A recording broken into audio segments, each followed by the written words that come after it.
Ken Haas. Welcome to this week's edition of Kenny's Two Pennies. Well, what do you know, Syracuse fans? We go into the Golden Dome, and instead of bowing at the feet of touchdown Jesus, we decided to win one for the lame duck.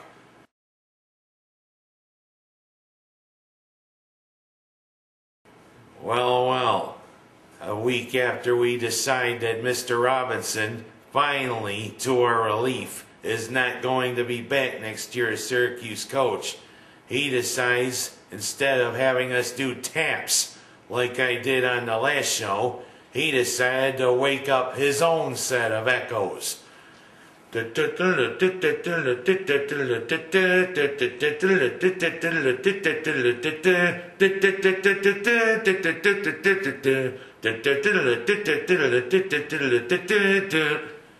need a real bugle, but I don't think I'm that full of hot air. Or maybe I am. It started out again as another thing like what we've come to expect from the Orange, fumbling a punt return. Well, what the hey, we hold them to 3 points, and then we get on the next possession, a big connotation on words. What's the difference between a lame duck and a wounded duck? Well, I'll tell you what the difference is. The lame duck is the sorry-ass coach we've had for 4 years, Mr. Robinson. The wounded duck was what we had on our version of the Wildcat, snapping it to Antoine Bailey, and Bailey decides he's going to throw downfield to Dan Sheeran. That was one wounded duck if I ever saw it. Flack! Right to Dan Sheeran, who decided to sprawl on the turf to catch the pass. And that's from a guy who broke his leg. The thing is, Mr. Bailey, if you had a little more mustard on that throw, that would have been a touchdown. But as we know, it was good if you had mustard, because you know, nobody puts ketchup on a football, especially if it was a hot dog. But that's not a hot dog. Hot dog. And what's with the play calling, Charlie Weiss? You decided to become your own offensive coordinator for the Fighting Irish. Mr. Weiss, what's going on? Several times we had a few more of those, oh hell, here we go again, moments with the Syracuse offense and the defense, giving up those long passes to Golden Tate for touchdowns. Heck, that's one nice name for a Notre Dame person, Golden Tate. Who'd have thunk it?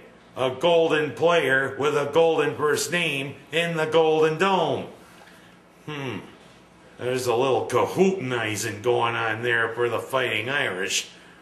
But what the hey, 3 times they get inside our 28-yard line with possessions. Twice on double thuds. For those of you who don't know what double thuds are, they're block punts. First the thud off the foot, then the thud off of the guy blocking the punt.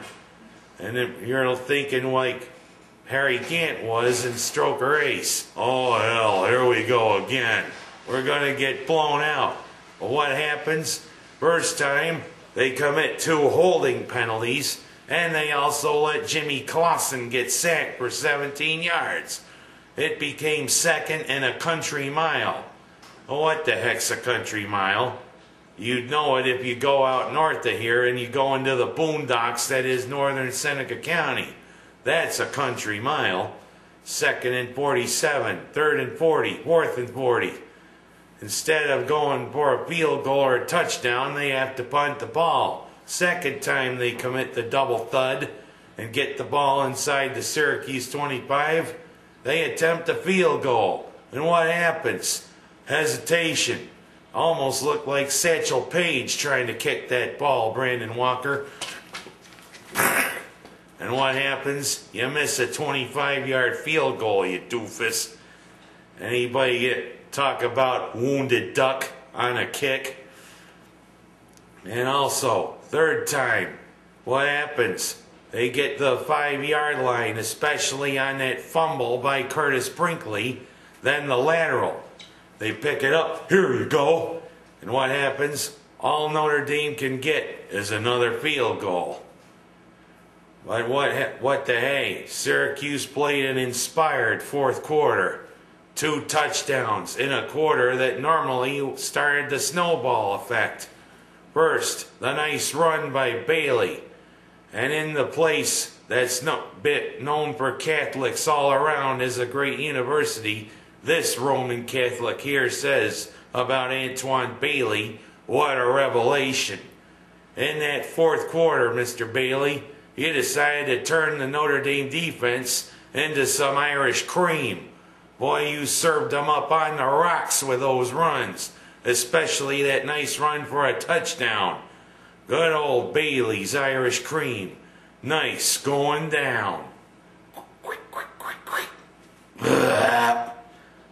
And especially nice drive to win the game. And a nice late bullet to Dante Davis for the go-ahead score. But then here came one of those, oh hell, here we go again, moments again. We hold them to fourth down, and what happens? They throw a big pass up to Golden Tate, but set up for what could have been a potentially killing field goal, but instead they miss it. And what happens? Syracuse fans, we rejoice. 24-23, beating the Golden Domers in their home stadium. But the thing is, I was kind of conflicted here. Syracuse is my favorite team, but Notre Dame is also my other favorite team. But who'd have thunk it? 20-point underdogs going into what normally is an extremely hostile place to play, and we still pull off the win. And nice class, Mr. Robinson. Even if you're a lame duck, you decide to be quiet while they play their alma mater. Shows a lot of class. But hey, you couldn't translate that to the football team, nor to the Fighting Irish fans, who decided the snowball effect was the way to let their team know how they're playing. Continuously chucking from the stands, hitting players, hitting coaches. What's with that behavior? Even 2 times the PA announcer said, stop throwing. But they're supposedly the thing of class, Notre Dame fans. And guess what? You really sullied yourself. But hey, a win is a win. Even if Mr. Robinson is on his way out. Thank God. And Mr. Robinson, I bet you said, hey, to all those who fired me,